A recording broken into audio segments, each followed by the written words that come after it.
Hey, happy Sunday. Just wanted to talk about how little choices can lead up to big consequences or big, um, just things that we're trying to get rid of.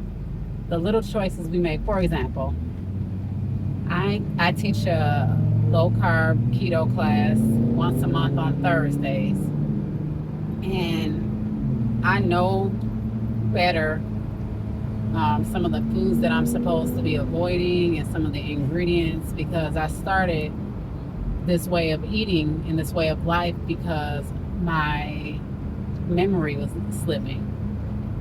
And so as I'm in the stores, I'm looking at certain things and looking for certain ingredients that would cause me to have a memory slip. So the class that I'm teaching on Thursday, I'm naming it brain before beauty, because a lot of people they go into different lifestyle changes solely for the benefit of losing weight. But for me, I'm at a weight that I like. I probably could stand to lose a little bit more, but I pretty much am steady, like where I want to be. I go up and down when I get off the wagon, but I have to look for certain ingredients, and I'm learning the more I say no to things, the more I say, all right, I'm not putting that in my body anymore, the easier it gets.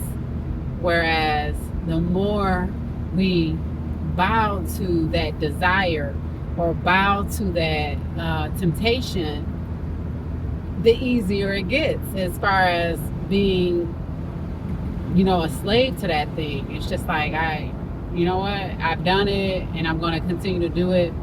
Sometimes it's guilt that causes us to go back into that cycle because we don't want to wake up from the things that we've done.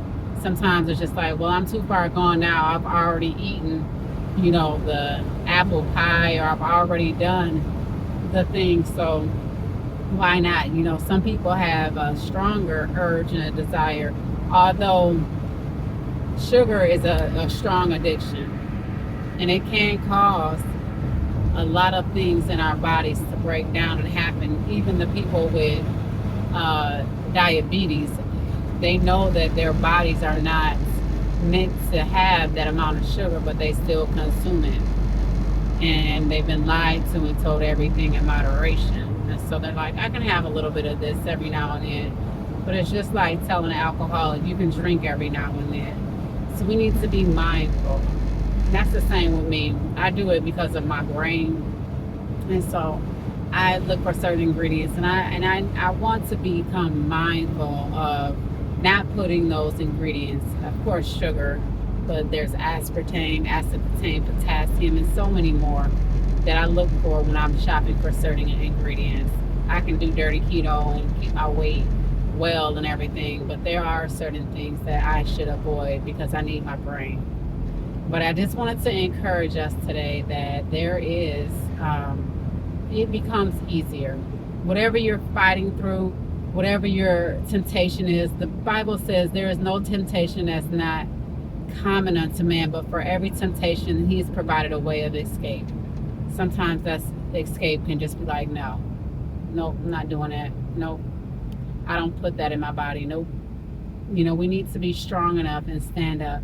There are people whose lives are on the brink of disaster, and they're looking for our strength, and they're looking for our yes or no to be able to know that maybe this Christianity is something that I need to look into. Maybe this Christianity is something that is different. Maybe it's what I've been looking for all along. But it's times where we just look like the world and we're doing the same thing as the world that causes us to lose our witness. Let's remember, the world is watching. You can do all the things in church. You can do all the things at home. But it's when you get all outside is where your stage begins.